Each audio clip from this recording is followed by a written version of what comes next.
Shalom, ici Anne pour All Israel News avec notre rendez-vous hebdomadaire des points de prière.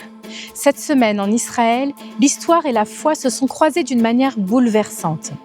Une ancienne inscription assyrienne, découverte à Jérusalem, confirme la véracité des Écritures. Des dirigeants se réunissent pour parler de paix dans un contexte de tension et d'incertitude. Et sur le sol d'Israël, la joie et les larmes se mêlent encore alors que des otages retrouvent la liberté, tandis que les corps d'autres reviennent enfin pour être inhumés avec honneur.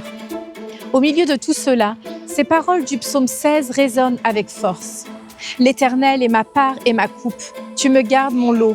Je garde toujours l'Éternel devant mes yeux, puisqu'il est à ma droite, je ne chancellerai pas. » L'espoir d'Israël est le nôtre, ne repose pas sur des alliances politiques ou des calculs humains.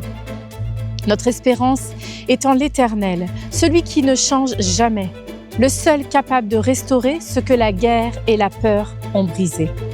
Prions pour que la présence de Dieu fasse refleurir cette terre meurtrie, que là où la mort a frappé, la vie reprenne, que dans les foyers marqués par le traumatisme, la consolation de Dieu se répande comme une pluie bienfaisante.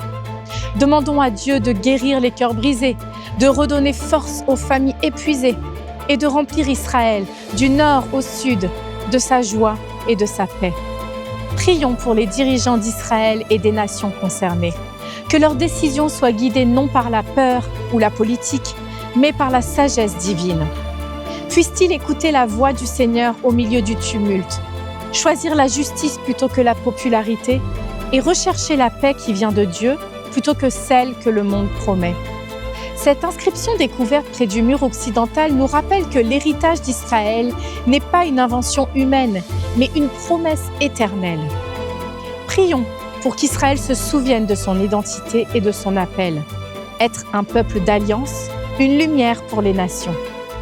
Que cette conscience spirituelle soit ravivée dans les cœurs, au-delà des débats et des menaces, et que le peuple d'Israël se tourne de nouveau vers celui qui a tracé ses frontières et garde son avenir.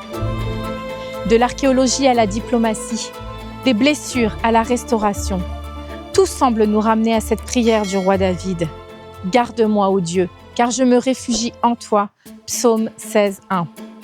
Le Dieu d'Israël demeure fidèle, qu'il guérisse cette terre, éclaire ses dirigeants et réveille dans le cœur de son peuple et du nôtre la conscience que lui seul détient notre destin. Restez connectés et rejoignez-nous sur allisraelnews.com pour une couverture fiable de l'actualité. Shalom de Jérusalem.